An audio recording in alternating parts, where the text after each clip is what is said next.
for subtle signs of bleeding, like unusual bruising. Eliquis may increase your bleeding risk if you take certain medicines. Tell your doctor about all planned medical or dental procedures. Ask your doctor about Eliquis, and if your ability to afford your medication has changed, we want to help.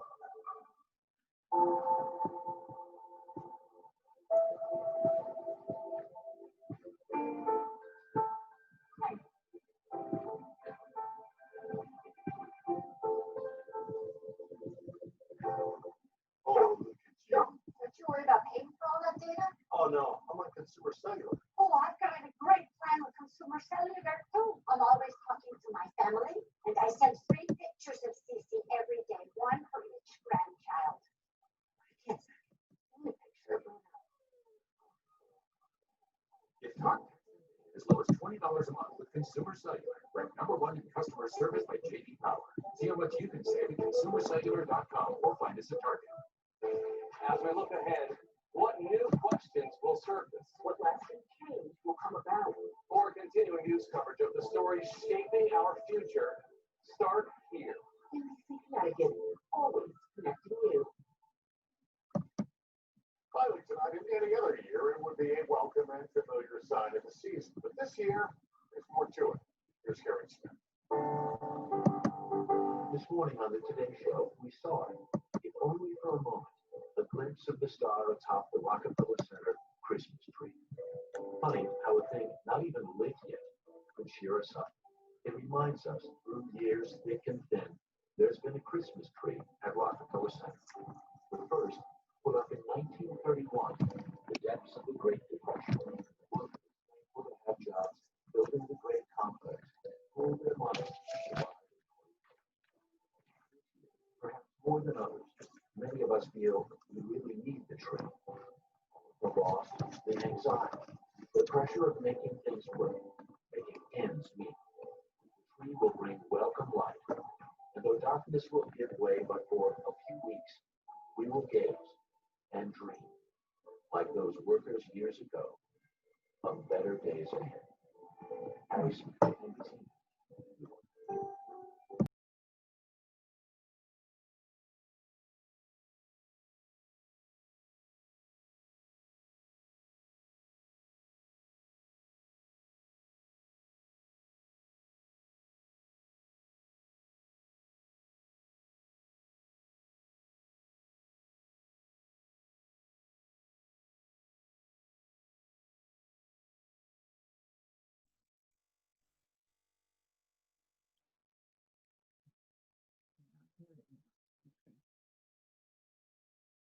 Press that to talk or just talk?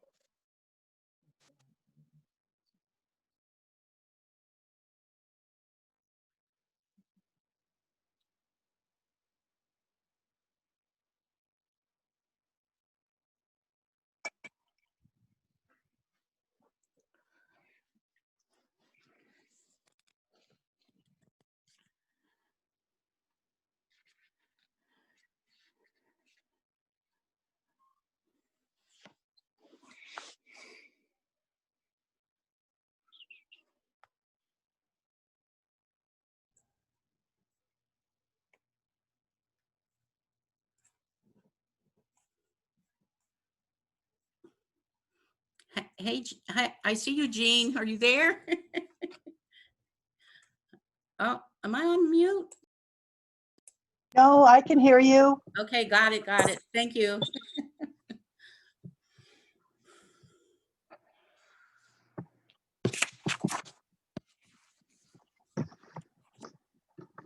Hello, Fran. Hey, how are ya? I'm fine. How are you? I'm, hanging in there a day at a time. Crazy weather, crazy world. Hi, everyone. Hi, Nancy. How are you? Hello.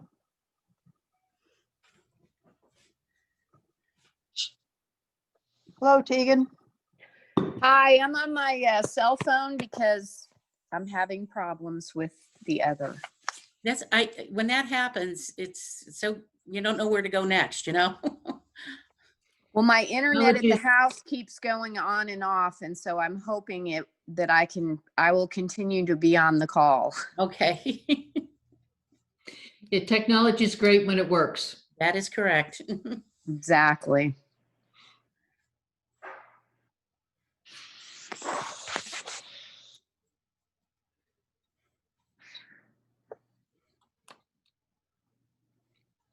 Okay, let's see, we have Ruth, 1, 2, 3, 4, 5. I have not heard anything from Jim. Oh, Jim's right there. Okay, well, I think we could go ahead and get started since it's 7:01, 7:02. Yep. So I'll go ahead and call the meeting to order. And we'll start with the Pledge of Allegiance. I pledge allegiance to the flag of the United States of America, to the republic for which it stands, one nation, under God, indivisible, with liberty and justice for all. We have a motion for acceptance of the agenda. So moved. Thanks, Rufus. Second, Second. any additions that anyone would like to make? I would like to add under new business, an item E, a budget calendar, just to talk about that a little bit this evening. Okay.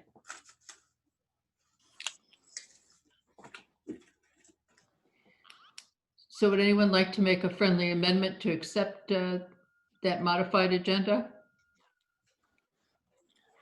Move to modify the agenda. Thank Second. you. Thank you, Rufus and Fran. Okay, all in favor? Aye. Aye. Any opposed? Okay, good. The minutes of the October meeting. Do we have a motion to accept the minutes? I just have one correction. My name is just one E, not two. That's it. Sorry, Tegan, I will make a No. note. No apologies. It's fine. Do we have a motion to approve? I so move. Thank you. Is there a second? Second. Any further discussion? There being none, all in favor? Aye. Any opposed? Okay. Correspondence. I don't think we have any, do we, Leslie, besides the audit report?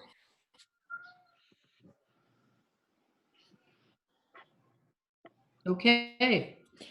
There being none, let's go on to the reports. Deb, tax collector, you are on. Oh, thank you. I hope you all got just my pie charts that I sent out. We seem to be on track from last year. So I think everything is moving along.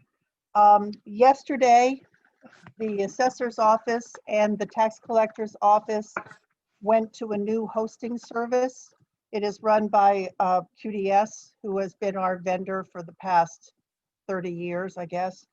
And so that's something new and different. And I think it will be a lot safer than where we were before. And the only other two things I have to report, the last tax sale we had, it was on 23 acres on Gorham Road. And it went through and we held everything. And the former owner has since redeemed the property. So it's back in his name. The bidder was paid off plus 1.5% interest a month. And so that's off the books. Excuse me. And we are at this point, there are no eligible properties up for tax sale. One criteria I have is that you have to be more than a year delinquent, and there aren't any properties more than 1 year delinquent. So that's it. If anybody has any questions. Any questions for Deb? Thank you. Thank you, Deb. Thank you, Deb. Board of Education, Marty. Everybody, well, we submitted a capital plan piece to the Board of Selectmen for redoing our boilers. I'm sure you guys will all see that down the line. So that's something we've been looking at for a while and figured it was time to try to get that on the book. So other than that, everything is going well with the school. We did have a first case of COVID within the school, and then tangentially to a family member. So we're dealing with that, but right now schools will remain open. I know Lisa Carter, our superintendent, has been meeting with both state and Torrington Area Health, as well as our own advisors on different stuff, and I'm sure with Jean as well in the town. And right now, even though we've got a little bit even in the region, and we've had this one instance of actual COVID within the school, we're planning on staying open. Hopefully, things will calm down a little bit after Thanksgiving again. We're all hoping that, I think, across the country. But school-wise, everything is going fairly well. The teachers are holding up, and the community's been great. So as far as the school overall, it's still open and still working. So, and we still have a lot of people cleaning. So that's good to hear. So, and just follow up to what you guys all acted on last month. I think we're still working with Jean on figuring out how to go about doing some kind of a town meeting to have some action on that 140K, so we can get working on the bids and so on for the entryway project. So hopefully we'll hear something soon and get a way forward on that. So that's about it for the Board of Ed right now. So if you have any questions, it's all back to you guys. Any questions for Marty? Okay, well, we're flying tonight. Jean, it's your turn. Sorry, I'm appearing in lots of different places. Apparently my audio on my computer doesn't want to work anymore. So I have a report, and I can screen share it if you want to, but I can also go through it quickly. I've been tracking the number of meetings attended, and definitely speaks to the ease in which people are willing to spin up a Zoom meeting. I attended 47 meetings and webinars last month. Also tracking pistol permits. We have a lot in the pipeline right now, but last month it was just 2 interviews. As far as COVID is concerned, Marty, your hats off to you all, keeping cases down in the school. We've been it seems like every time my phone goes off, it's another school shutting down their in-person learning lately. So we've seen an uptick in case count, and excuse me, because we're now, 9 months into this, I think the better way, instead of looking at how many cases, the better way to look at this is how many active cases. So we had 0 cases come in through Torrington Area Health Department in October, which is pretty great. And then November, which I was anticipating coming out of Halloween, we had an increase. We have 7 cases that are active right now since November 1st. And I anticipate that's going to continue to go up because that's lagging anywhere from 2 to 5 days behind what's actually getting uploaded, and tests that are actually occurring around, with residents in other places. It just takes time for the information to get up through Torrington Area Health Department and then to the state. So I'm concerned about that. I think our town has been doing a really good job, but I'm still concerned. I expect it, like I said, to continue to go up. We're going to see another pop. So we're now that second week out of Halloween. My guess is that those 7 cases probably have a little something to do with Halloween. Then we're going to see another pop as kids come home from college. Then we're going to see another one post Thanksgiving. So as I'm sure everybody has been hearing, the next 8 weeks, 10 weeks, 12 weeks are going to be tough weeks. We're going to, another state went on the travel advisory list today. So basically it's New York, Maine, Connecticut, Rhode Island, and Hawaii that are not on the travel advisory list at this point. If in a newsletter where I'm going to recommend if people can stay home for Thanksgiving and not travel, they should not travel. It just makes sense. There was the previous FDA commissioner was on a press call last week, I think it was, and spoke really eloquently about what it's like to fly. The air quality on planes has never been better, but what they're seeing is all of the touch points that you go through just making an air travel journey, going through multiple airports, moving items around on a plane, moving yourself around on a plane, using a restroom on a plane. These are all lots and lots of opportunities to come in contact with infected people. So they're recommending to not travel if at all possible. We're spinning up relatively quickly a townwide testing for anyone who wants to get tested this coming Monday. It's going to be from 10 to 2 at the town hall. It's going to be a drive-through type of testing site, just like the flu clinic was. We'll have the forms available at the pharmacy. They're also going to be available probably tomorrow on our website. It's all literally in the last 24 hours. This is all really started to gel.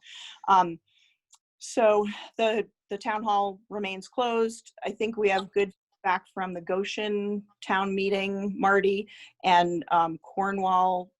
Barbara, they're doing an in-person, I believe you said. Yep.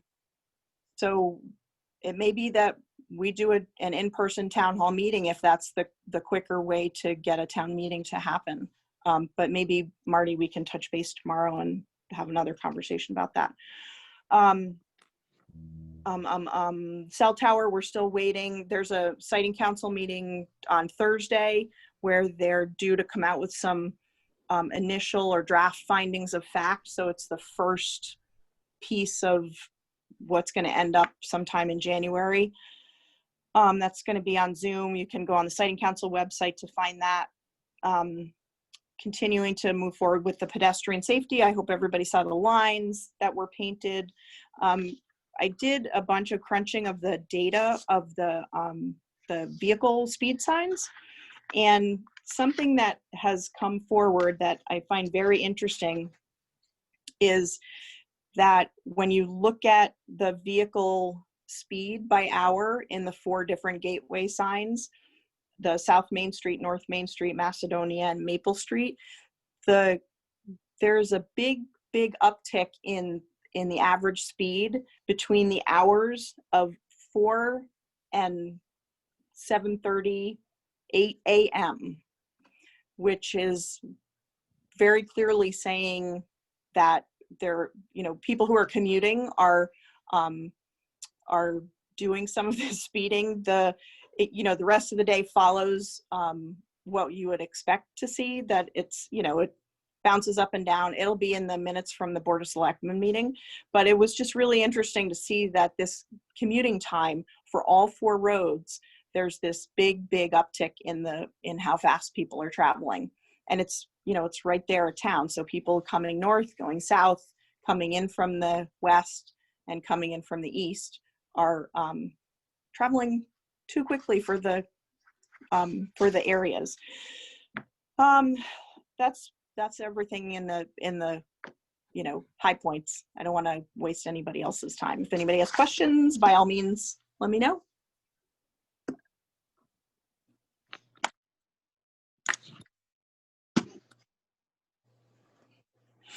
Jean, I do have one question, and it's about the annual meeting that's typically held in January, and to conduct any business, and also typically the capital plan is rolled out to the community, and the community is able to ask questions about it.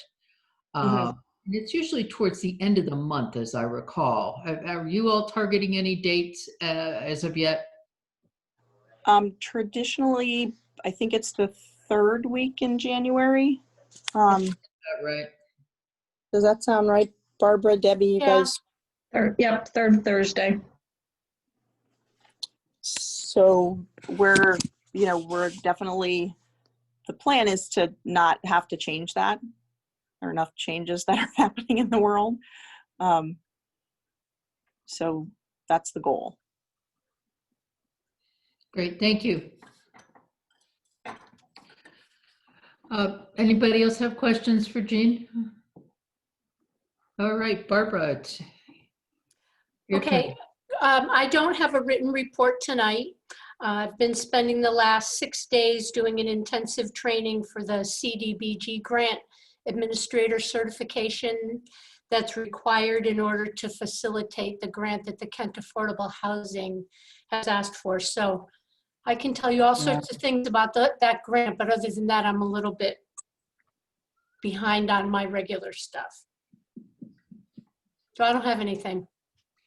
Okay, also, a request was made if we could do the audit prior to doing the EMS staffing update. And I did not see that request on when we were initially modifying the agenda. Does anyone have an objection if we go ahead and do that? Since we have Barbara on the hot seat right now? No. You all right via consensus? Yes. Thank you. Thank you. Okay. So Barbara, why don't you launch into it? Okay, Sandy is on the Zoom call, but I see she's muted. She has a presentation that I was going to share Great. with everyone. Oh, you probably can't see my screen, can you? Got to share my screen first. Can everybody see that? Yes. Okay. And I don't know, is Sandy unmuted at this point? Sandy? Nope, maybe not. Well, I don't know if, I don't want to speak for Sandy if she's going to be calling in.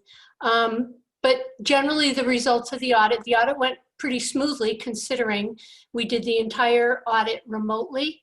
So everything had to be scanned and emailed or dropped off or mailed. And so that was a little bit different. Hello. Oh, here she is. Sorry. That's okay. This is Sandy Wellwood. This is our auditor. And this is her document. So I just put it up on the screen so everybody could see it and she'll speak to that. Yes, I apologize. I was muted because I didn't want everybody hearing my kitties whining in the background. I will try to do quickly because I know you guys are very, very busy. Starting at the top, as always, the audit went very smoothly. All the information we requested was provided to us. And also, consistent with past years, there's no significant deficiencies or material weaknesses. There's always opportunities for improvement and internal controls. And a lot of that, as I'm sure you guys are aware, is no process stays stagnant. So as processes change, sometimes you need to adjust your internal controls. But there was nothing glaring at all in the audit. In item B, there were quite a few special COVID-related disclosures throughout the footnotes, and Barbara put some items in the MD&A. We had to do a lot of additional work, and it doesn't really show through. We had to do a lot of special work, and in your case, most of it didn't apply, but we still had to do it, risk assessments and documentation. As far as what's coming up in the future from a reporting and accounting standpoint, there's new accounting for fiduciary funds and lease accounting. We were supposed to start that this year, but the profession delayed the implementation because of COVID. So that will be coming up in future years unless they decide to delay it again. There were many that were delayed. These are the only two that would impact you. Then Barbara, could you go to the second The page? second screen? Yeah. Could you expound for me your comment, government grant process could be stronger and more formalized? Can I like to do that at the end. Oh, okay, sorry. There you Sorry, go. I like to get this part over and then I go back to the front. Okay, I have my little process, sorry. that's all right. On the government-wide, item 1, if, just a reminder to everyone, the government-wide is the very top level of reporting. It includes all your debt, all your long-term liabilities, all your capital assets. It's as close to a normal business set of financial statements that you'll get. I don't like to spend a lot of time on this unless you're going to issue debt and investment bankers may look at it. It has really no impact on your operations, your budget, and your day-to-day decision making. So I don't like to spend a lot of time on this. I will say that the change in revenues and expenses is primarily caused by accounting, and that's your teacher's retirement that has no cash impact on you at all. It's just you increase revenue and increase expenses by the same amount as per the actuary pension report. They're called on behalf payments. So it's just accounting conceptual and really doesn't impact you. On the net position, that's just basically saying that you have a lot of your net position invested in capital assets, which is consistent with prior years. Going to item number 2, I always like this part. In my mind, you basically have no debt. You paid $395 down, which was your standard principal payment. So you only have $385,000 in debt outstanding at the end of June 30, 2020. And then, of course, you've got your normal clean water loan with the WPCA, and you know, that again, the change is just the normal pay down. So your debt is like virtually non-existent, which is always a good position to be in. Your general fund, now your budgetary, item number 3. On that, you had, excuse me, your property taxes were greater than budget by 184,948, and COVID had no impact on revenues at all in your in your revenue side and on your taxes, which actually for you know, for our clients, we've been finding that there was no additional delinquents to speak of, you know, no negative impact. On the expenditure side, we're also seeing in all our clients that the Board of Ed was actually quite a bit lower than budget. And a lot of that we're finding not huge line items in any one area, but you know, your transportation, field trips, athletics, coaches, professional development. There's just teaching supplies. There were just a lot of small line items that came back positive just due to the COVID situation. And then there was a slightly lower than budget in public works. So what ended up happening is that you had planned to use fund balance of 515,000. Instead of using it, you added 258,764 to it. So in looking at where you stand at June 30, 2020, the unassigned fund balance, which means it's available for use, was 2,547,040. That's a tad over 20% of your 2021 budgeted appropriations. And that is not good, not bad. And I try to explain two things when we talk about unassigned. One, it's an operational decision that the town makes, how much you want that unassigned to be. Sometimes there are professional associations that try to tell you what you should have.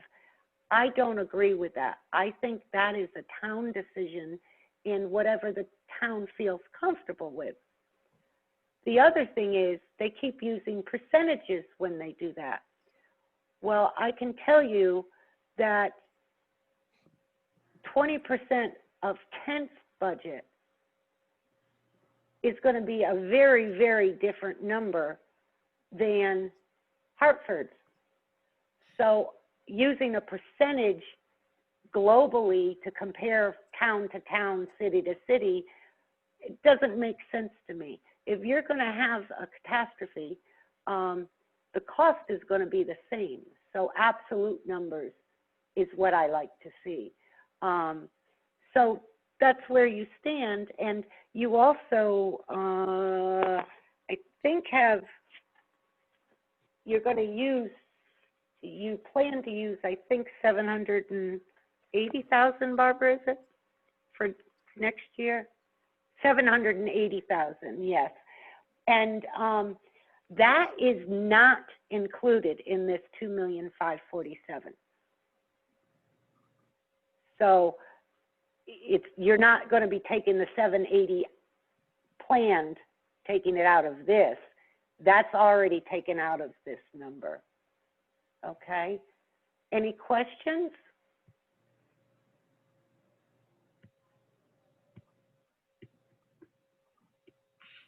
No?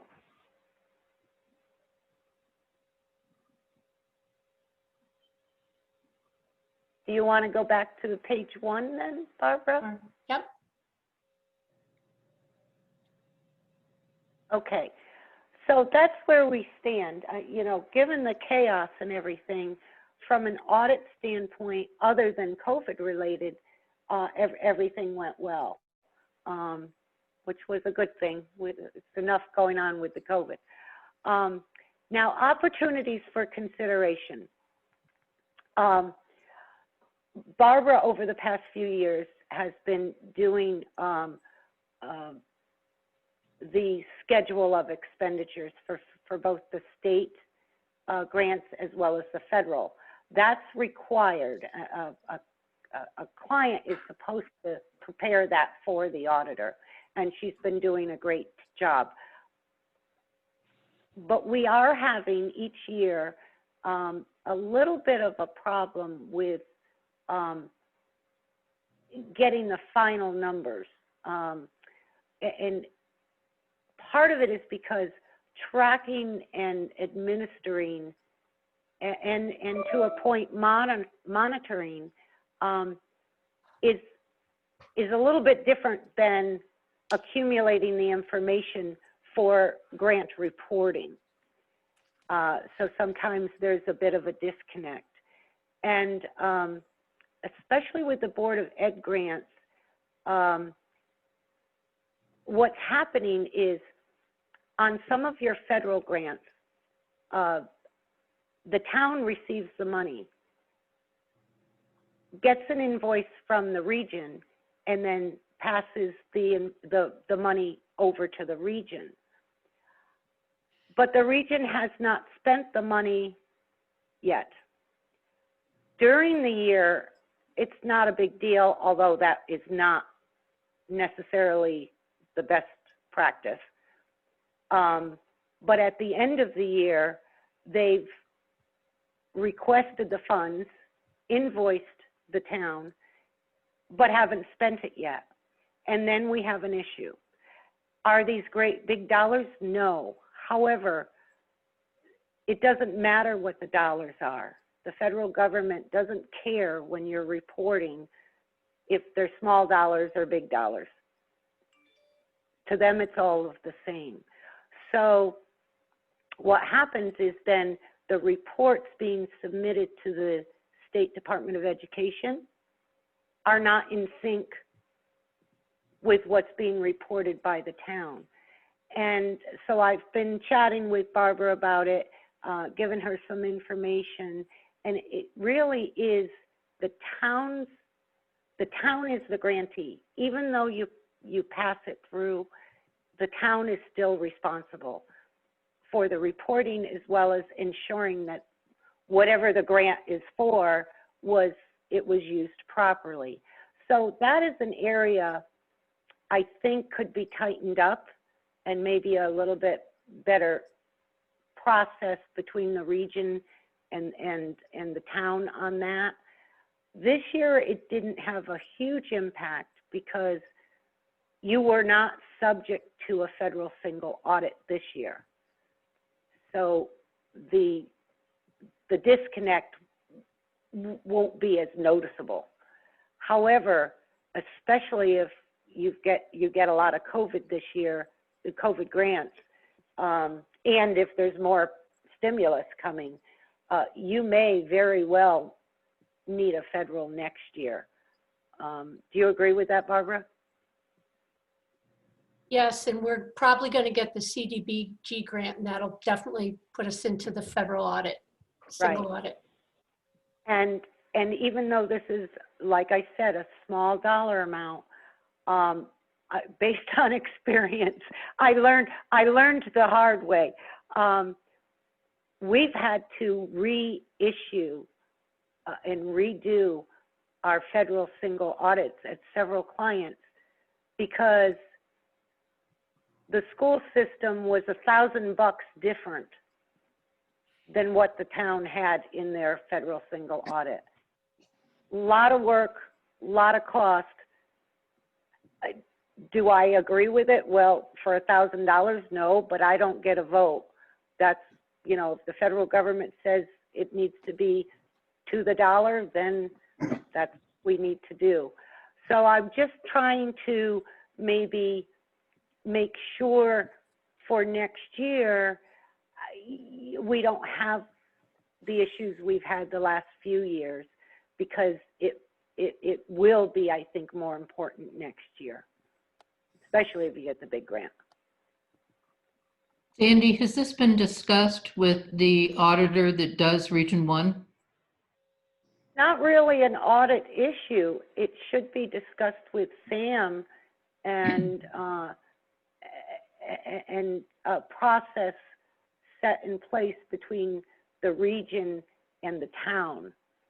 Well, Sam has to provide final numbers, whether it's actually spent or not. But if it's encumbered, he has to provide final numbers to the state by the 1st of September. And oftentimes, not everything has been invoiced at that time, which is why it's encumbered. And oftentimes things fall out. And then when the auditors come, and the Department of Ed audits are due by December 31st, unfortunately the same as the town, you know, there's time for changes and corrections. But again, I can't imagine how you're going to really tighten it up that easily. Well, what they have to do, which is the reporting I'm talking about is the one that's due August 31st, but which is fine. But then when we come in, you know, a month and a half later, there's a disconnect, and we find that disconnect, And now we're waiting for, that report has to be corrected. And we're in the middle of that work now. But my point is, it should already be reconciled at that point. I am concerned that the town is getting an invoice representing that the funds have been expended, but then we come along and audit it and, oh, well, we planned to spend it, but we didn't. Well, they should have a year-end close process to make sure they make that change. So you're looking for a credit memo back or something? Well, usually they shouldn't be invoicing based on planned expenditures. They should be invoicing the town based on actual expenditures at that date. But they're drawing down the money based on anticipated expenditures. That's what the state expects them to do. They're drawing it down off of the town. But they have to draw it down. The town already has. Okay, but they have funds. to draw it down from the state first for it to get to the town so it can get to them. That's correct. It'll be interesting to see what the solution is. Yeah. This is the only area we have an issue. I don't have this, we don't have this issue anywhere else. And the way it's done, you know, if you want to during the year pay them more than they expended, that's, you know, a process decision if you want to do that. However, at year end, there should be a closing process to reconcile that and put it right.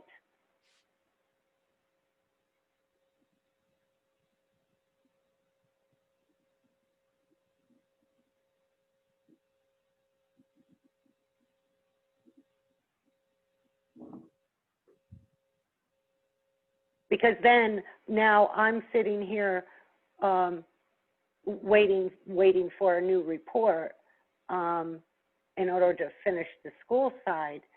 And, you know, they are technically a sub-recipient of the grant. So it's the town's responsibility to make sure that it was expended and expended properly. So if you don't even have the same dollar amount, that's when it's, you know, you start running into trouble with the reporting. There's nothing wrong with what they're spending it on or anything like that. It's more of a timing and a process that needs to be smoothed out so people aren't running around trying to reconcile. It also sounds like it's more of a regional thing as opposed to a town situation. It sounds like it's more of a situation with regional school districts as opposed to town school districts. Oh, definitely. It definitely is, because if you don't have a regional school district, it comes straight to the town. The town owns the school and administers the school, so it's seamless there. Exactly. Yeah, it's only in the regions. Nancy, it's Marty. I've got a regional board meeting tomorrow night. I'll bring this up with Sam before then, just again to make him aware that that was one of the audit recommendations. Sandy, thank you for that. I'm sure Barbara's talked to Sam and others to see what we can do, but I'll just make mention that that's in a recommendation from our auditor. Yeah. Thanks, Marty. And a lot of it is, like I said, I'm not trying to make a big deal out of nothing. It's just when you're dealing with federal grants, as I said, based on experience, you know, you've really got to get these reconciliations, and the timing is so critical that you have it in the right year for federal grant, as well as the reporting to the Department of Education, because they compare them. they send us nasty little letters if they don't agree. So luckily you didn't have to have a federal single audit. So, you know, not as much of a big deal this year, but next year it will be. Plus, you need to cover yourselves as a town, as the grantee. It is the town's responsibility to make sure that the sub-recipient of the grant expended what they said they did. So it's kind of twofold. Anyone have any other questions for Sandy?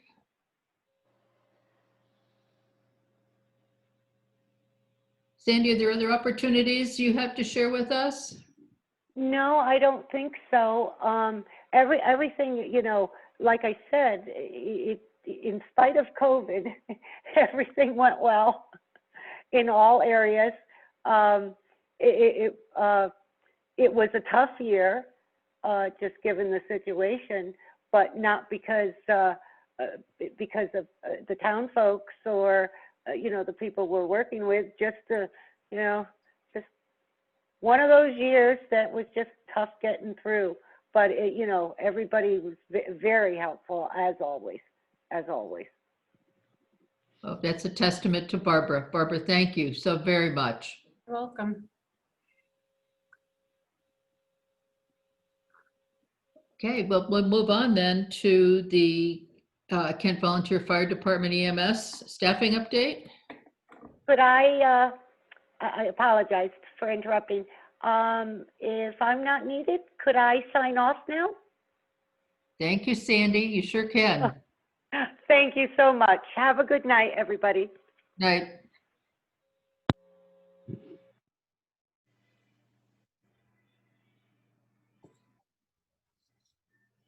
So we'll move on to the next item on the agenda.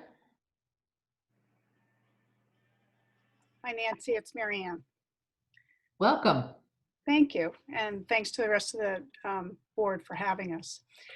We come to you tonight as the EMS Staffing Committee for the Kent Volunteer Fire Department. For the past year, our committee has been working on our emergency medical service needs for the town, and tonight we bring to you a presentation that will show that hard work. My name's Mary Ann Van Valkenburg. I am a 35-year member of the department. I'm an EMT, was the assistant ambulance chief, and currently am the ambulance chief. And I'd like to share and introduce the rest of the committee. We have Alan Gobble, who is also a 35-year member of the department. Firefighter, EMR. Alan is past lieutenant, captain, assistant chief, president, and past chief. We have Eric Epstein, 26-year member of the department, firefighter, EMR, past lieutenant, captain, ambulance chief, and past chief. Mike Petrone, who's a 16-year member of the department, firefighter, EMT, past lieutenant, captain, assistant chief, past ambulance chief, and he's currently our treasurer. And then Art Romano, 20-plus year veteran member of the department. He served as an EMT, and he has been our past president. Let me just share with you what we'll be presenting. We'll do a little timeline. We'll review the EMS staffing, or I'm sorry, EMS service provided by the KVFD, how we got here and where we're going. We'll review the current schedule, overview of scramble shifts, and currently how COVID-19 is affecting our staffing levels. Mike will talk about our budget, the overview of our current year finances, lack of fundraising opportunities this year, shortfall in our budget, and the actual revenue generated from EMS billing. Art will talk about what will mean to hire staff responding to Kent EMS calls? Will the average resident actually know it? And how will the staff integrate with our volunteers? And then we'll talk about, Alan and Eric will present the KVFD proposal and how we anticipate it working. And we'll end with questions and answers. So I'm going to turn that over to Eric, who is screen sharing PowerPoint.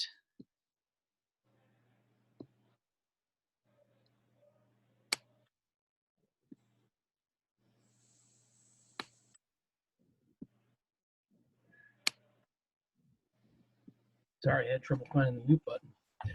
Hi, thanks all. Also running the PowerPoint here, so bear with me if we slow up. So the Kent Volunteer Fire Department was incorporated in 1911 to protect life, limb, and property. In 1974, the department started providing ambulance service to the residents and visitors of Kent. Prior to 74, ambulance service was provided by the Warren Fire Company. At the time Kent began providing this service, basic first aid measures were offered by staff that was trained at a minimum level. Over the years, advancement in care and training increased. This advancement allowed for the better treatment of our patients, which in turn can lead to better outcomes for the sick or injured. With the advancements in care came added training, time, and requirements. A current EMT course for a first-time student is approximately 180 hours. This time commitment, along with continuing education, recertifications, is certainly a contributing factor to the decline in volunteer EMTs. In the 1980s, Kent became a pioneer in pre-hospital treatment. We achieved the status of intravenous level, or better known as I certification. This allowed our EMTs to start an IV on a patient prior to hospital arrival. This added level of service did come with drawbacks. With this certification from the state, it was required that an EMTI provide this level of care on every call. As we saw the numbers of EMTs dwindle, the department decided we could no longer maintain this level of certification. In the late 90s, Kent joined a 7-town collaborative group to form a paramedic intercept program based out of New Milford Hospital known as Medic 4. This paramedic is available to respond to advanced life support calls to supplement the 7 towns' basic life support ambulances. This added level of care has helped numerous Kent residents and visitors over its time. Unfortunately, with only one paramedic serving the 7 towns, there are also instances where the paramedic is unavailable due to another call. With Kent's proximity to Sharon Hospital, we have the availability to use Northern Dutchess paramedics for an advanced life support call if Medic 4 is unavailable. In 2003, the state of Connecticut passed legislation allowing volunteer fire and EMS service providers to claim up to $1,000 property tax incentive off their personal property tax, as long as the municipality allowed this incentive. The residents of Kent overwhelmingly agreed to allow this to be passed on to our volunteers. There is a matrix that must be met in order to receive the abatement by a member. After 20 years of service and meeting the matrix, the members do receive this tax abatement for as long as they live in or own property in Kent. Recent changes in state law allow municipalities to increase the tax abatement to $1,500. In 2009, after a decline in responders on ambulance calls, we needed to try an additional incentive. If a responder signed up to staff a shift, they received a supplemental fuel card for the specific shift. This incentive was successful for a few years, maintaining our shift staff, but eventually we saw a decline in staffing again. In 2010, the department made one of its most difficult decisions in its 99-year history. It was decided to start the process of billing for ambulance calls. Although this was a tough decision among the membership, overall it has worked. There are so many factors that go into this revenue stream: number of calls, types of calls, residents or non-residents, types of insurance. This could be an entire presentation in of itself. This revenue primarily allowed the department to provide volunteer staffing for an additional 10 years without the need to hire. In 2011, after another decline in volunteer shift staff, the department implemented yet another incentive program. This is a cash incentive stipend for members who sign up for a 6-hour shift. Although it is not an hourly compensation for being on duty, it is a bonus to allow the member a little added cash for their commitment to be available to respond. This has not been the first time the department has dealt with concerns over ambulance staffing issues. As you can see, that this has been an official documented concern for over 10 years, but the department has been dealing with this issue for far longer. The contributing factor to this is call volume. The more calls, the more chance for fatigue or burnout by the responders. Remember, these are volunteers with day jobs. If a responder is out back-to-back calls on an overnight shift, this could affect their entire following day. Here's a sampling of our total call volume.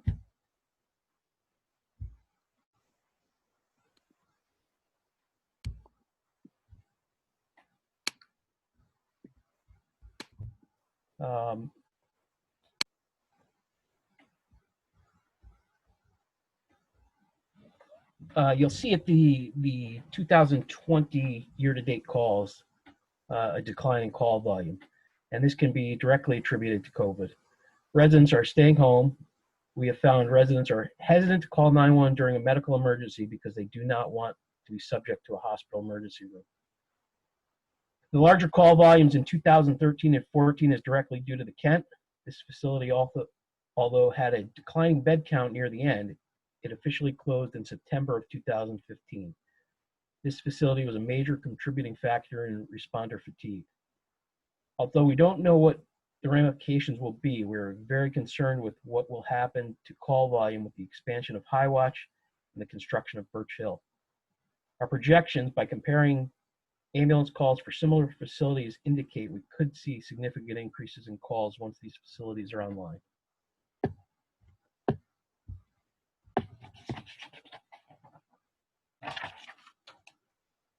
This brings us to today. We're once again at a decline in staffing. In April of this year, our committee came before your board to start the discussion that we may need to hire staff in the future. At that time, we stated we're not in crisis mode to hire staff, but we are now at our breaking point. At the April meeting, our rough projection was 6 12-hour shifts a week with an estimated cost of $216,000. As you'll see shortly, our research and projections have come in lower. And I am going to turn it over to Alan to talk about schedules. Any questions before I do that? I'm sorry. Okay, thanks. Hi, everybody. Can you hear me from nestled down here? A little bit of snowflakes out there, snow flurries, a little windy earlier. Okay, in reference to the schedule, as Eric had referenced in brief, we really believe there's several contributing factors to the current decline in staffing as it is. Just overall, you've heard this before from us and everybody, we have less volunteers. People just are not able to volunteer with the requirements that are put on them, being a volunteer in emergency services. I think overall we see less volunteers, but specifically in the department. It's requiring a bigger time commitment than it used to back years ago. We also have some health and injury constraints that come about, and that happens with those of us that are aging. Just also it comes about just with the job today, of being on the ambulance and what we're exposed to. One of the big contributing factors is COVID. That has greatly affected our call volume, like you saw, just looking at complete numbers. But we still have to staff the ambulance, 24/7. But it's also affected our responders, people that are concerned about, even with PPE that we have now, concerned about exposure for themselves, and also any pre-existing health conditions that they have. I mean, you hear it on the news, you hear it all over, so I don't have to spend a lot of time going into great detail. But we do have members that are concerned and had to take themselves off of the schedule. Our schedule, how we currently set up, we have 6-hour shift increments. So we ask everybody to do 6 hours. And it basically runs starting at midnight till 6 a.m., 6 a.m. to noon, noon to 6 p.m., and 6 p.m. To midnight. So that's how we divide it up in the setup. There's required basic minimum requirements by the state, and to function are you need 2 medically trained people on each shift. So we have 2 shifts with 1 person each, but those are the time increments as it goes forward. So that's 8 shifts a day, 56 shifts a week, and that comes down to 2,920 that we're trying to cover, in an entire year for the year. So there's a lot there when you break it down. So what we did is we went back and reviewed our schedule. We looked at what we had as a regular schedule on the shift for a person, where we had fill-ins and all the way through. When we presented to you back in April, remember we came to this board in April and we talked about things, we foresaw things coming and so forth. You guys were very good and listened and open and said, let us know where we get to those points or where we're at. Back in April, we were on a beginning of each month, we were looking at, and we had 4 shifts that were open in every month. Now during the month it changes because somebody can't come because of work, or somebody maybe is sick, or something else happens like that. So you do adjustments, but that's just going in at the beginning of the month. In April, you remember, is when we really started getting hit with COVID. So then we did a 6-month looking at this. So we did April, May, June, July, August, and September, all the way to the end of September, because we did a lot of our work in October, with these numbers, crunching this. And so during that period, we went from 4 to 15 on average. Some of the months had more than that, and some of the weeks had more than that, but it averaged out during that 6-month period to 15. So a huge jump, for us. Currently, we're running between 8 and 10 on the average right now, looking at the end of October and going into November.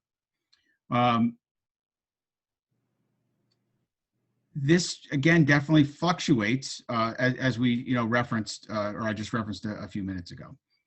Several of these shifts are covered by the same volunteer, and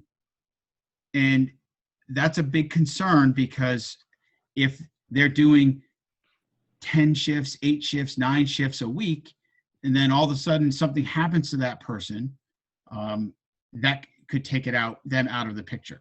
I'm sure, again, looking at the news, you've heard, we are as safe about COVID. We are as following guidelines. We are PPE to the max, because we care about ourselves. We care about our family members. We care about our fellow volunteers that we work with. We care about the townspeople. But if something happens, if there's an exposure, it could take out a lot of people under a quarantine type of situation. We're seeing it all over. So again, I don't have to spend a lot of time, but you guys know what we're talking about. It's also important to know that a lot of our volunteers are over in their 60s and 70s. And, so that's a factor that we want to be aware of. We made you aware of that before, but as we're bringing that into the play.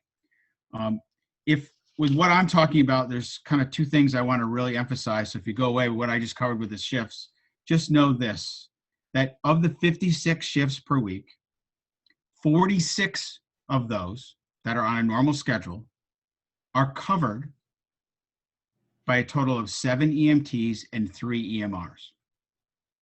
That's it. That's what we're looking at. We're looking at 10 people that go on the schedule for each month as we go forward. The rest of those shifts that are open are done on a scramble crew. And I think it speaks for itself. 7 EMTs. You have to have an EMT on every single call. Minimum. Again, I talked about we're living the everyday risk of COVID. So it's a concern, and I already explained why. And I'm just going to leave my part right here, again, with the emphasis that the department really has reached its breaking point. So we really, really need to make this decision and move it forward with your help. Thanks. I think Mike is going to touch base on budgetary numbers and kind of where we are in our current budget. It was so nice to hear that your town auditor say that the town wasn't really affected by it. So that was very good. Unfortunately, Mike's going to tell you that's not the same for the fire department. All right, so Mike Petrone here, past ambulance chief, current treasurer. So the KV, can you hear me? Can everybody hear me all right? Okay, see Nancy nod her head. So currently the KVFD, we operate on a roughly $400,000 annual budget every year. And this does include the town's annual grant, any fundraising efforts, and revenue that the ambulance billing that we get. So obviously with this COVID, our revenue on fundraising is drastically down. The one revenue stream that we did try for fundraising this year, which was a golf tournament, actually came in under budget of income. Our expenses were slightly higher than anticipated, and the revenue was a lot less, unfortunately. We did not have the ball this year, which is a big fundraiser. We just started up those pancake breakfasts. Those all had to be canceled. And our ambulance billing, as it was mentioned earlier in this presentation, because the calls are being down because of COVID, is also has a direct effect on our revenue. And our revenue is roughly about $50,000 down than what we were projecting for our plan of income from the ambulance this year. So, and our other major expenses include, the billing, ground maintenance of the firehouse, any vehicle and equipment repairs and maintenance. And we also, as was mentioned, we came out with a stipend program to help entice volunteers to step up and cover calls. So the town has always been supportive of the department, and which we've always greatly appreciated, and that's the annual grant of $86,500, which helps with our overall expenses with apparatus maintenance and any other costs that we have budgeted for the year. And of course, the capital plan for the last 25 plus years, providing the fuel for the apparatus and paying for the town's portion of the New Milford Regional Paramedic Program. But also, in the past recently, the town started billing us for the fuel, and I think that pretty much started shortly after we started billing for the ambulance, and we've been reimbursed in the town for our covered fuel usage. And because we started billing, we also paid the town back for our share of the medic when we use Medic 4. So that also cut both those things, though they're not a lot, but they do cut into our revenue and towards our, it is an expense that we have to account for. As you know, this year with the pandemic, it's been hard on everyone. This is no different at the fire department. We have to suspend all fundraising efforts, which I touched on in the beginning, for the beginning of this year, and we were able to proceed with our golf tournament, which I also talked about. But right now, we're currently looking at approximately $50,000 deficit with only, a month and a half left in our fiscal year. So I think that's where we're going to leave it. I'll leave it at that, but emphasize again, Eric did and Alan did. We did talk about this last April with the Board of Finance to let you know where we were projecting, where we were going, and what we thought the cost was going to be. And we sat down and looked at the numbers, and tried to come up with the best case scenario, and what we've come up with is the approximately $104,000 cost is what it's going to cost to have paid staffing come in to help support the role of EMS to support the people that live and reside in the town of Kent to keep the ambulance. And I'll leave it at that. Does anybody have any questions? Comes to the budget. Mike, how many folks are you talking about bringing on board, or how many shifts are you talking about covering? Believe we talked about that, and we were looking at roughly, if I'm not mistaken, I think it was 6-hour shifts, Eric. Was that what it was? Nancy, that's coming up. Okay, great, thanks. Yeah, we've got a few more items. Thanks. Anything else? All right, I'll turn it over to Artie. Thanks, Mike. Good evening, everyone. We decided to add a brief segment as well on something in the affective domain rather than just crunching numbers and giving you financial forecasts. But I would bet everyone on the board really is sensitive to how difficult it has been over this long period of time for our department to admit that we had to have a fundamental shift in our philosophy. Over 100 years, and it's been a volunteer department the entire time. So I'm going to give credit to Mary Ann too. She's engaged all of our EMTs and EMRs and brought them into the discussion, and they understand clearly why this cataclysmic change is having to be forced upon our decision. Nobody was happy with it. It's really almost a last resort kind of decision, and something we regret, but something that's necessary. And we understand that, and that's why we're bringing it to you in this kind of a format, and just give you the opportunity to even to ask us, you know, how this will affect the department internally, and also how the townspeople will view us in the future if this comes to pass. And it will. It doesn't matter when. I would tell you this too. If a paid person is on a Kent Volunteer Fire Department ambulance, the person who was seeing us on an ambulance call will, if we do this correctly, will not know a difference. We've already crafted a very detailed policy and procedure of how a paid person will integrate into our department and how they would be dressed. They will look just like we do when we're on calls. They'll be performing the same tasks. They're trained to the very same level our volunteer EMTs are trained to. That's necessary in the state of Connecticut. Training standards are the same. And it'll just be us adding an asset to fill voids in our calendar year. So that is probably what the average person will ask about, especially if we are successful in indulging the town to help us financially to come over this burden of adding paid personnel to a volunteer department. So with that, I'm going to open it up to any questions from me, or we're going to go on to the final segment, which will answer Nancy's question, and also the metrics of what the paid staff will be like in the near future.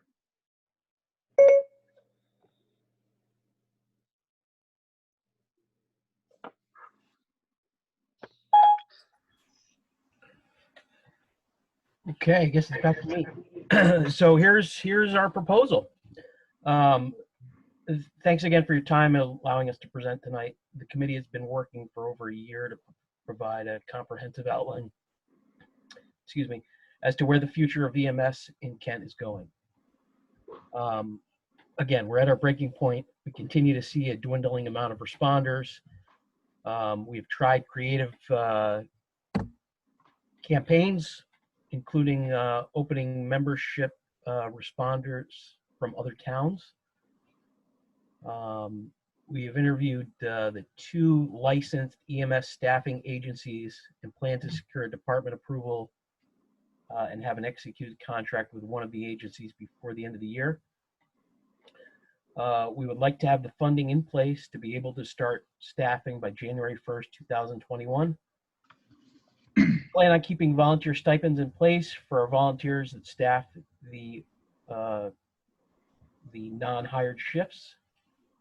We're also realistic and fear that we may need to staff more shifts than we planned for due to any of the reasons we discussed earlier. We'll continue to do our best to recruit and retain our membership in hopes of lowering the amount of shifts we will need to hire. And I'm going to turn it back over to Alan to go through the numbers. So Nancy, like we were asking, what are we talking about? Where are we at? I gave you some numbers before, and we've broken this down into scheduling at the beginning of the month to see how we end up at the month, see what the swaps are during the month. We go through that. If at 10 o'clock at night, somebody's, not planning on being on call, but they're on call, Mary Ann's messaged us. So we jump on call so we can keep the shift covered, or people cancel their plans to go, shopping in anywhere out of town or dinner or whatever it may be to try to make it work. But when you got 7 and 3, 7 EMTs, 3 MRs, you can only imagine. So for the budgetary purposes, we looked at trying to go middle of the road, like where we're not reaching for the stars because we still want to keep recruiting, like Eric said. We still keep people with active roles, but we can't overdo it. So we figure from a budget number, we've got to come in realistically. And so we took figuring that we would budget for, hopefully we don't have to use this, but we would budget for 12 of those 6-hour shifts each week, which boils down into 48 shifts a month, and that translates into a dollar amount of $8,712 per month, which would be $104,544 per year. I mean, you can read it in as we have it. What we're looking for right now, as the direction that you told us to do in April, was that if you get during the course of the year, if it's looking like this, if you're looking like you're getting to that breaking point, then come back to us, and that you'll work with the Board of Selectmen and be able to help during the course of the year. So that's where we are. We think we're going to have to, we know we're going to have to be talking with you when budget season comes up here in February, March about what's going to happen going forward. But we're also actively going to work on recruitment, and we can, if that question comes up, we are still continuing, to do that, to see what can happen, to make the difference. When you say, or if you ask, where do how does this 8,000 translate into? Okay. Again, we interviewed the 2 licensed companies, so we did both. We just took proposals from both. We even looked at what if we had a service come in and do it all, and the numbers there were between $250,000 and $500,000. That it would require. We said that's not anything that we as department members or the town should look at. So we're talking between basically $28.25 an hour up to $32.25 an hour. That's the dollar amount that this relates to. There's in there. We budgeted right in the middle at $30.25, and those numbers come into play depending on noticing, scheduling, and things like that. But it's straightforward math, and so that's where we're at, using an hourly wage of $30.25, which is from the the company that we chose that we thought best to use. Our proposal continues on that we would be submitting an invoice, to the town for reimbursement. And it was nice that we heard the auditor go first and gave the concern about federal and stuff with the school, but we didn't know any of that at the time. But our proposal was following what she was recommending that the schools and so forth have to switch to, is that, we would submit to you an invoice monthly for reimbursement as an expense that already incurred, not for going forward. That's what we're proposing. Obviously, there's details that have to be worked out between the Board of Finance, Board of Selectmen, but that's how we felt it would be best and cleanest, for everything to work. And that way you'd see a copy of the invoice, so you'd know right there what it was, and, nobody banking money, nobody, taking money that's not being used, putting in somebody else's budget or any of those things. The staff would respond in the Ken ambulance like we discussed, wearing the Ken apparel like Artie talked about, and be represented as our responders. This model that we're referencing is used, and you may already know it, and you may not know it because of how seamless it is, but it's used in New Milford. It's used in Litchfield. It's used in Harwington, New Hartford, Winsted, North Canaan. It's even used in bigger areas that you might not think about, but like Brookfield. I think of Brookfield because it's, it's not Danbury where it's, a huge city, but, it's on that edge, and they use this. They have volunteers, and they have a paid staffing company come in and work with the volunteers, to make it work. It was also very nice to hear your audit report that this Board of Finance has done a great job. Again, now I'm offering my opinion. I'm going off script here. But in hearing your audit report, and hearing the fund balance, and hearing that there is money you've been preparing for other needs or whatever that may come into play. So it's nice to hear that you've done a great job in preparing the town of Kent for things. And so we're right now looking for, that portion of that to get us through this fiscal year, or your town's fiscal year. And then we can hopefully have some real data to help out with the budget for the next year. Eric, did I miss anything? I think that's it. We're certainly open to questions and answers if anyone has any. So clarifying question. So you said that you were going to bring on a person, but it's really a paid contracted service you would be bringing on to shore up the ranks, so to speak. Is that correct? That is correct. Yep. That is correct. There's an actual a service agreement that would be entered into between the Kent Volunteer Fire Department and a private company that provides this staffing means, this staffing setup. So we have an agreement that we would be able to, share with the town. It's been reviewed by the committee. It's been reviewed by our attorney, the fire department's attorney. We've not signed any agreement, but we're reviewing this and moving this forward. A general, am I okay? Yeah, Yes. please. Oh, okay. You were talking about the culture and whatnot of the fire department, which has been a fabulous history in this town. And to bring on a paid person, how do you feel as, a committee about that? I know it's a resort to, last resort perhaps, but is the committee as a whole feeling okay about all this? I'll take that on, Fran. It's actually one of the things that took us the longest to come to grips with, actually, because we know the metrics. I think you've got a little good flavor of that over a 10-year span of trying to staff. And for us to come to this point, just not as a committee, but as a whole department, right? It really is monumental. And we have a responsibility. Our responsibility is to you and the town and all the citizens therein. So they come first. I mean, it's hard to admit that there's something that you need to do that you can't do by yourself.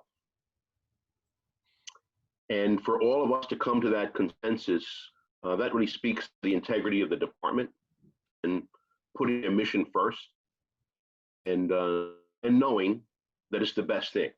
And I think even though there are some people in the department who feel badly about it, they still agree with it. I hope that answers your question, Fran. Yeah, thank you.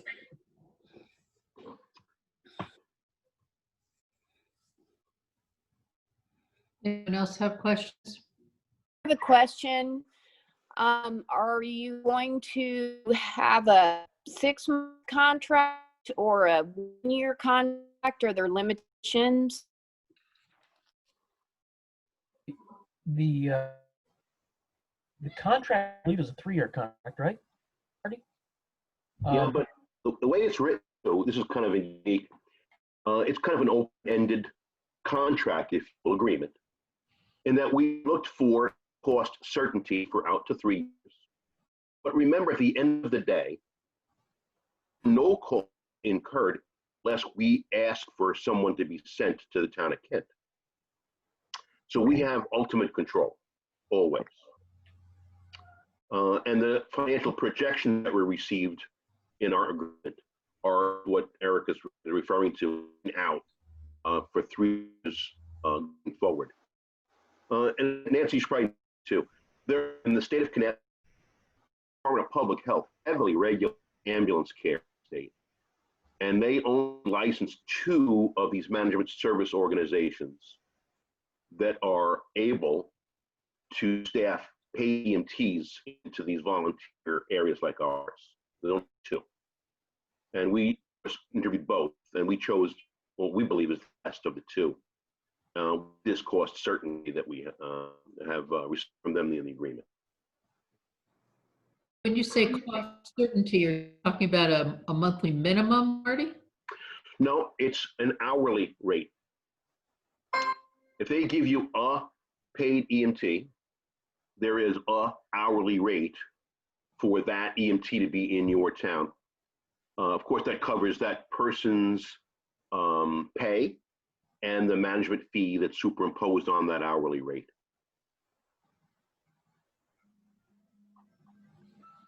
If I can just add in there 2 things. One is that's where I gave you the range, so you knew what that hourly rate range was, you know, for the setup. Again, and you say, why is it different? Just to repeat, it's because it's depending on the notice. So the lower rate is when you give them 3 weeks notice of a schedule. Our goal and procedure is to do a 1-month setup. But then as the time gets closer to when you need to bring somebody in from that company, they raise the hourly rate a little bit in that as I referenced. So, but you know the hourly rate in there. That's why I want to make sure you knew that for this presentation. And that cost certainty, as Art says, that's so that way we have fixed hourly rates. We're having them commit to them for 3 years.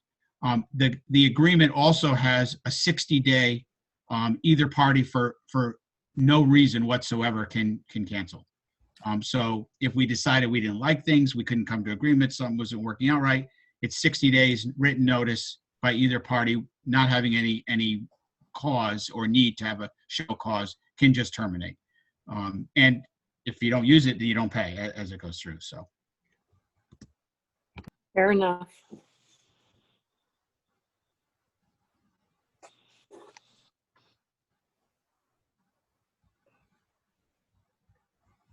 Deegan, did that answer your question? Yes, thank you.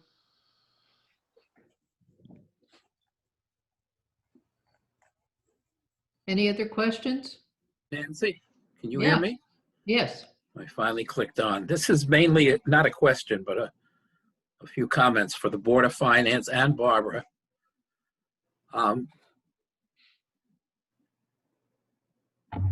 We really have an immediate need for $52,000. And my question for Barbara would be, how do we get this money without having to go to a town meeting? You can't. Well, what if we did $8,000 a month for the fire department from January to June? That would do it, wouldn't it? No, because it's still the same appropriation. It's just wordsmithing it. It's not a different appropriation for a different thing. What about the fire department line item that we already have in our budget? If we You have to do overspend a it, budget transfer. okay, but I don't want to have a Zoom town meeting, and we can't have a town meeting at this point in time. And even though it sounds like a lot of money when the fire department people say how much we didn't spend last year, which we haven't spent for a lot of years, my question is, how do we do this without having to get into a political controversy? Correct me if I'm wrong. I don't think the Board of Selectmen have to approve this. Is that correct? We are the Board of Finance. We appropriate the money. We're not talking about building a school or building a town hall where we're going to spend $3 million or $10 million. We're talking about $52,000 from now until June. Well, typically it would come to you upon the recommendation of the Board of Selectmen, and then you would act on it and recommend it to the town. But there must be some authority for an emergency situation, which this would certainly be a borderline emergency situation.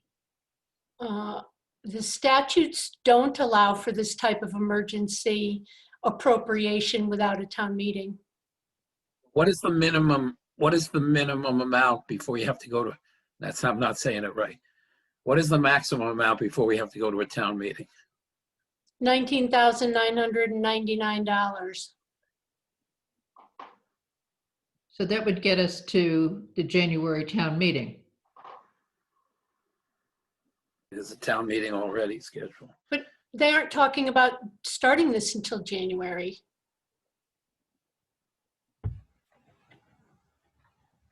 Well, my feeling is that this should not be a subject that generates controversy in the town. It has to be done. We said in April we would support the fire department, and I think we should. So what if we were to appropriate 2 months, which would be a little over 16,000 between now and the time we have a town meeting, and then put the rest into the town meeting. But let's not make it into a situation where it becomes a let's vote it down type thing, because this should not be voted down. We also should have no say in anything. We should just pass the money over to the fire department. It's their department. They know the people they're hiring, and we should just pass the money. And as the fire department said, we ended last year spending 700,000 plus, less than we thought we were going to spend. And for those of you who've been around here for a long time, you know that I've been saying this for the last 7-8 years. We've been trying to spend down some of our surplus, and I can't think of a better cause than this one. But I also don't want to, as I said, get into a controversy. So let's figure out the simplest way to do it and put it into the January town meeting and go from there.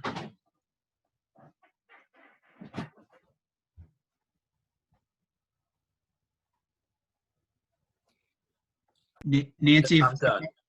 Nancy, if I could just make a point to that, is that where Ed was referencing, how much money now, remember that if you are able to do that, it just makes it so that way we can sign this agreement and get the ball rolling. We may only have to use it once a week, twice a week, but we need to do something right away so we have those shifts covered. So it may not be that total dollar amount. We're trying to give you a budget number, preparation and what we've learned, from you and your help in the past. So if you allocate that, again, it's a budget number in, budget number out. So that could last quite a while, or, in that area, could give you weekly update, monthly update, whatever you would need on that. Jean, can you put this on the next Board of Selectmen agenda too, please? Yes, we can. We have one Thursday, but it's a special meeting, but we'll put it on the December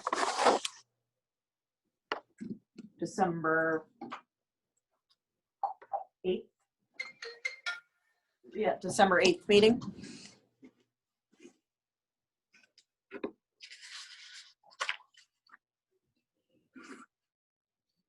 What does the rest of the Board of Finance think of this? I support however we can help. And if we need to do it at this level of making a motion for, the next couple months at the minimum of 15,000 or whatever, I think as a vote of confidence from the Board of Finance, we should. Maybe make that into a not to exceed amount. Starters. Yep. I'd be more comfortable if we had a little bit of time to look at the statutes, make sure. I can certainly do that research and send it out to everybody just to make sure we're doing things in the right order. That'd be great, Barbara. Keep us all out of jail. Let's not let it get to a point where people start talking about how much their taxes are going to go up, because their taxes are not going to go up 1 penny because of this. As I've said on many occasions over the last couple of years, we had a school building that I think is paid off. We had a firehouse that I think is paid off. We had a sewer line that, well, I think is paid off. 2 of the 3 I know are done. I don't know which way it is. But we're not talking about raising taxes to do this.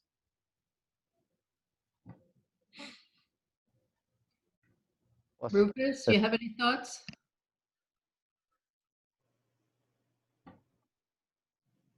Oh, we've lost him.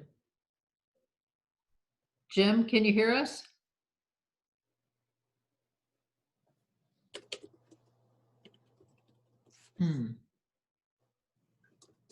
Here's Tegan. What are your thoughts? I think there's an immediate need and we need to move forward as quickly as possible. Okay, so I don't think there's a specific action we can take tonight except to direct Barbara to go ahead and provide more info. Oh, there's Rufus. Oh, were you asking for my input? I'm in agreement. I just think that like long term, it's been pretty, I mean, this has been a topic of every COG meeting I've been at for 2 years, EMS and fire service in the Northwest corner. So I'm just hoping that, you know, that this is a plan that's being considered for long term because, you know, regionally there's going to be a need for professional supporting, you know, this hybrid professional volunteer model. You know, I think it's a need that we do need to support right now. This town needs EMS and fire. I think I've used EMS at our house twice this year so far. So, you know, I'm for this as long as we can do it legally. Yeah. Thank you. Any other thoughts on this topic? Rufus is making a really good point about the regional approach. Yes. Mary Ann and I have had a lot of conversations about considering that model, the support that comes from the state level and from the federal level. We're not looking at increased reimbursements from Medicare.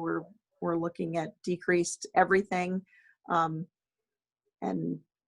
it's time to start thinking outside the box from a long-term standpoint for in consideration of a regional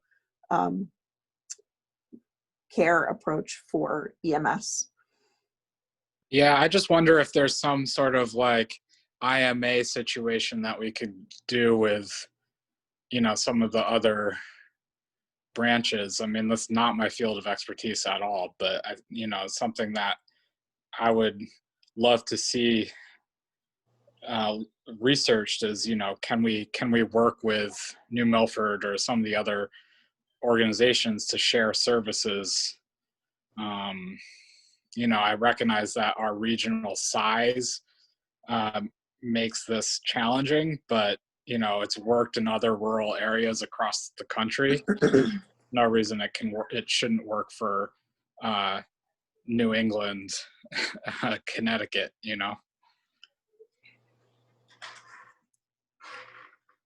As Art mentioned, EMS is highly, highly regulated in Connecticut, and it definitely that aspect definitely poses some challenges, but there are places we're doing it right now with the 7-town Medic 4. We've been doing that for 25 years. So it's, you know, it's doable. It's stepping outside of everybody's comfort zone when it comes to EMS in Connecticut, but it's doable and the timing is right.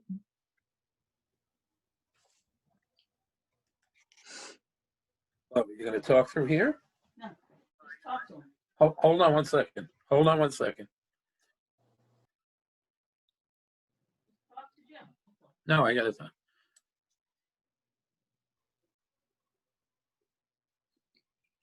You're muted, Ed.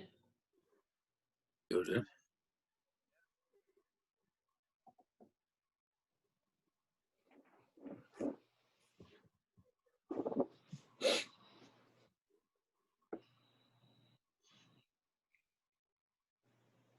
Eddie, are you trying to talk to us? No, I don't think so. Okay. All right. Okay. Thank you all for your thoughts and Yes.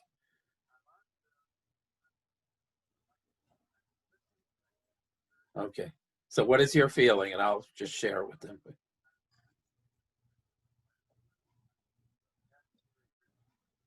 Okay, let me get to them before they close the meeting. Thank you.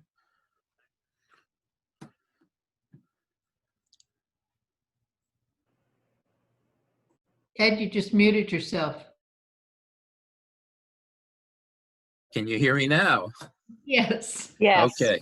It says mute and I hit unmute and then I can't hear. Jim Blackadder is in total agreement with what we've been saying.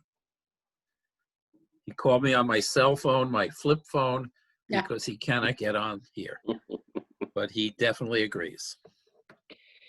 Thank you, Ed. Thank you, Jim. And while I'm here, let me say one thing to the fire department.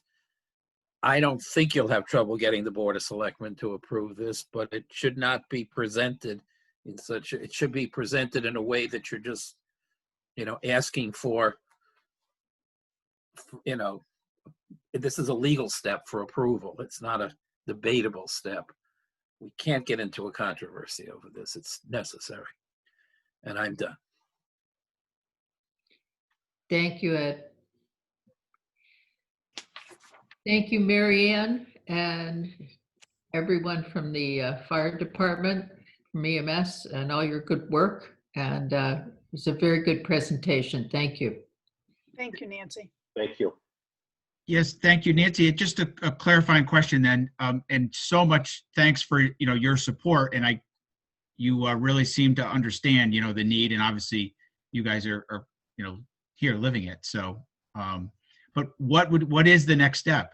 In other words, you couldn't make a motion. So where do we go from here? Looking for the short term, like Ed was talking about, and what would be the direction? We'll be on the next Board of Selectmen meeting. Thank you for suggesting that and helping us clarify the legal step, and Ed and Jean, where we go with that. But what is there a way then that you can do the 15 after Barbara clarifies it? It seems like it can be. So where does that come? Do you have a special meeting? Do we come back to you? How do you envision that happening? We need to hear from Barbara first to have the definitive information before we could consider taking any action or setting a meeting. And of course, we also want to be in sync with the Board of Selectmen. So there's going to be a little bit of time. And of course, there's a holiday, just to throw it in the middle there to right. delay everything. So, at the very latest, we would take it up at the regular December meeting. But if there was a reason to have a meeting sooner, then we would, try and call a meeting sooner. Okay, excellent. Thank you very much. Fire department, before you go, it's Leslie. Could somebody email me the PowerPoint presentation? I sure will. Okay, thanks, Eric. You can send it to the Park and Rec email. That's fine. Thanks. Okay. Let's go on to the next item on the agenda, which is how's the annual report progressing, Leslie? It is progressing, Nancy. So I should have it ready when we meet in December. Great, great. And then we were going to talk about 2021 meeting dates and times. Have you all thought about that? Looked at your calendars and such?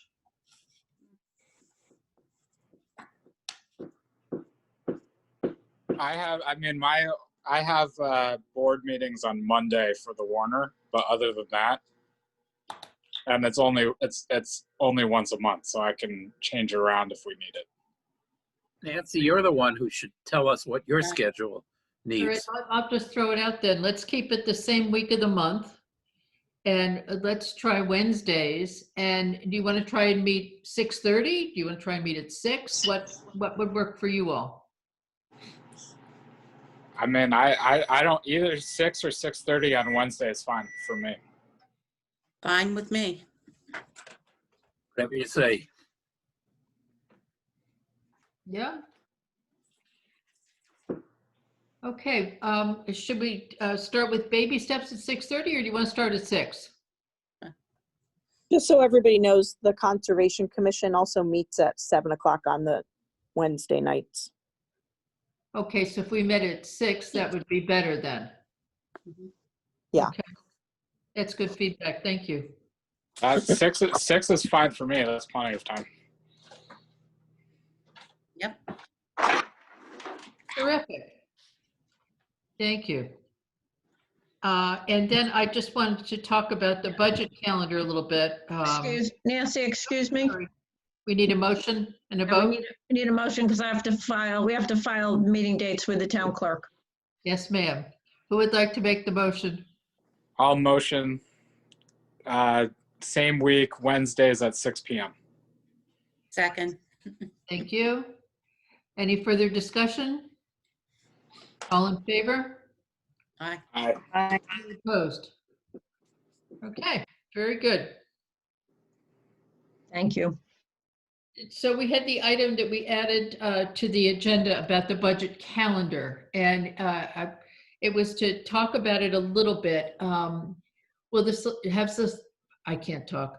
Have the selectmen put out a budget calendar, Jean? No, we have not yet. No, but I do have the previous year's calendar, and I could share it on my screen if you want to take a look at that, because it normally pretty much follows the same. That would be helpful. Okay. Because I would imagine that, I mean, like the capital plan, we would need to review that at the December meeting, and then tweak it some more at the January meeting before it went to the town for discussion. So I don't remember what year this one is for, but it's basically the same dates. I think it's been the same since 1847. There you go. So barring any I unforeseen. wasn't around then, but maybe some of you were. So typically, the Board of Selectmen don't present it to the Board of Finance till the beginning of March. But there's a lot of work that goes into it before then at the Board of Selectmen level and at the department level before that. Okay.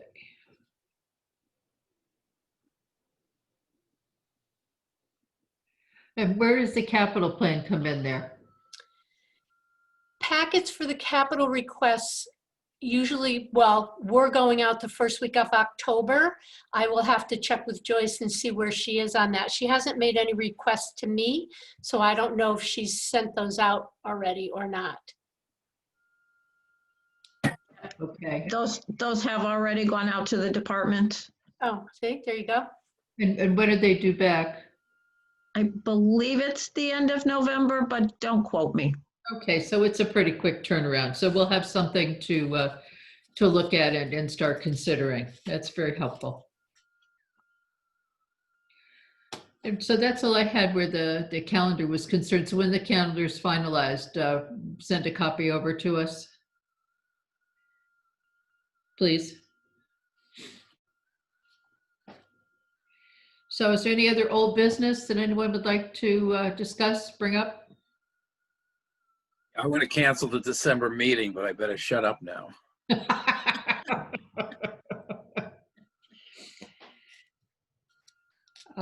Any other old business anyone would like to bring up? Okay. Are there any comments from the public or our guests this evening?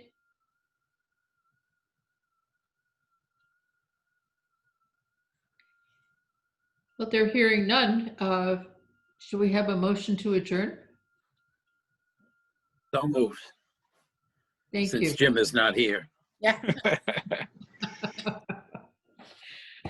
Good night, everyone. Be safe. All right, thanks everyone. Good night. Thank you. Happy Good night. Thanksgiving.